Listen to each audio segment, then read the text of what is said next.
गरुड़ पुराण के अनुसार क्या होता है मृत्यु के बाद। दोस्तों, जब कभी हमारे किसी परिजन या दोस्त की मृत्यु होती है तो अक्सर हमारे मन में यह ख्याल आता है कि वह कहाँ गए होंगे, क्या वो ठीक होंगे या क्या हम उनसे दोबारा कभी मिल भी पाएंगे।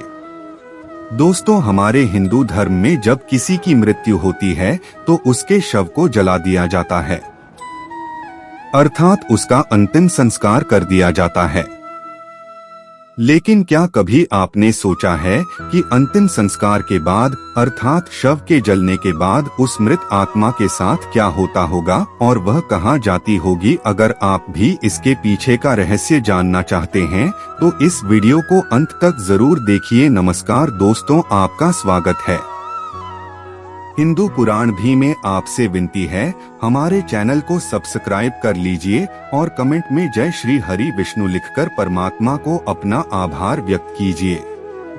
दोस्तों, जीवन और मरण की सारी बातें गरुड़ पुराण में विस्तार से बताई गई है और गरुड़ पुराण के अनुसार जब भी किसी की मृत्यु होती है तो यमलोक से 2 यमदूत पृथ्वी लोक आते हैं और सिर्फ 24 घंटों के लिए आत्मा को पृथ्वी लोक से यमलोक लेकर जाते हैं और उन्हें 24 घंटों के दौरान मृतक के परिजन जानने वाले और उसके परिवार वाले शव का अंतिम संस्कार और अन्य क्रिया कर्म करते हैं। वहीं दूसरी तरफ उन 24 घंटों के दौरान ही यमदूत आत्मा को यमलोक में उसके पूर्व में किए गए अच्छे बुरे कर्मों को दिखाते हैं। उसके कर्मों का लेखा जोखा करने के बाद यमदूत आत्मा को वापस उसके घर पर उसके परिजनों के बीच वापस छोड़ देते हैं। उसके बाद 13 दिनों तक आत्मा उसके परिजनों के बीच ही रहती है और सब कुछ सुन बात देख सकती है और परिवार वालों को रोते हुए देख उनसे बात करने की कोशिश करती रहती है, लेकिन उसको कोई नहीं सुन सकता, नहीं देख सकता है। दोस्तों, तेल भी खत्म होते ही यमदूत वापस उस आत्मा को लेने आ जाते हैं और आत्मा को वापस से यमलोक ले जाते हैं।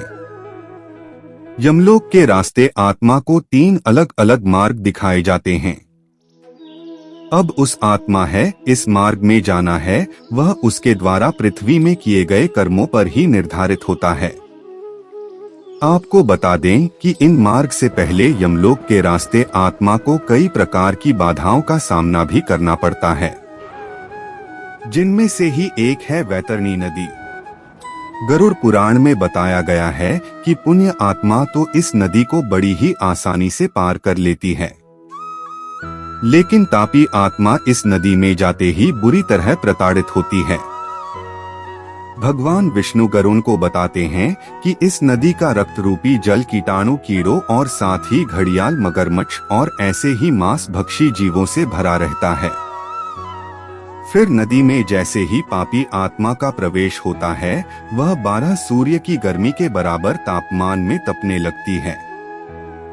जब वो तापमान उसे बर्दाश्त नहीं होता वह आत्मा उस रक्त रूपी जल में डुबकी लगाने लगती है। दोस्तों, वैतरणी नदी के कष्ट झेलने के बाद अब आत्मा को उनकी मार्ग में से किसी एक मार्ग में भेजा जाता है। तो चलिए जान लेते हैं।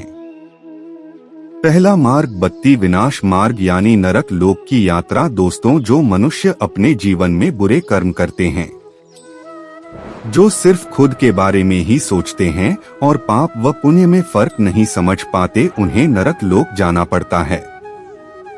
आपको यह भी बता दें कि गरुड़ पुराण में अलग अलग नाटकों का जिक्र किया गया है जहां पापी आत्मा अपनी सजा भोगने जाती है, जिनमें से कुछ नाक आज आप जानेंगे। कुंभ भी मां कम कुंभ ही पाकर नाक में वे मनुष्य जाते हैं जिन्होंने अपने जीवन में मांस भक्षण किया हो और जो लोग अपने शौक के लिए जानवरों की हत्या की गई है। यहाँ उनके इस कदम की सजा में उन्हें खौलते हुए तेल में उबाला जाता है। अनिल सौमित्र नाक जहाँ न उन पति पत्नियों की आत्माओं के लिए है जो अपने साथी को केवल लाभ या उपयोग की वस्तु समझते हैं।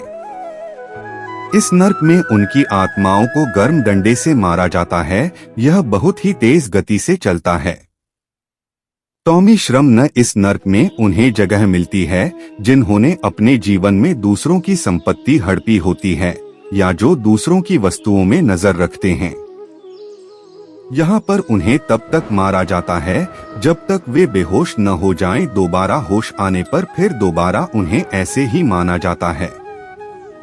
यह सिलसिला तब तक चलता है जब तक कि सजा का समय समाप्त न हो जाए।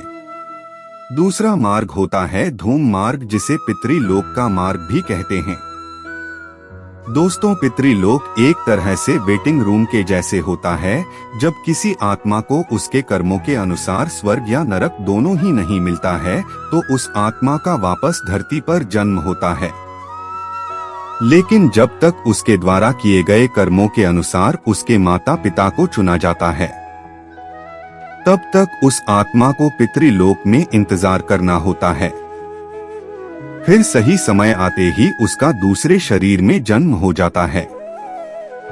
दोस्तों, साल भर हमारे मित्र पितृलोक में ही निवास करते हैं, लेकिन साल में केवल 15 दिनों के लिए भगवान पितृलोक के द्वार खोल देते हैं ताकि हमारे मित्र लोक से धरती लोग अपने परिजनों से मिलने व भोजन ग्रहण करने आ सके। इसी समय को पितृपक्ष कहा जाता है।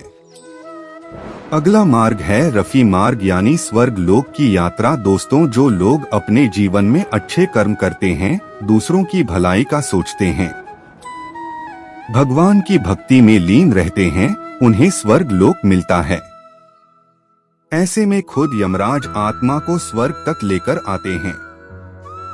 वहां उस आत्मा का स्वागत अप्सराओं के द्वारा किया जाता है और वहीं उस आत्मा को सारी सुख सुविधाएं प्रदान की जाती है।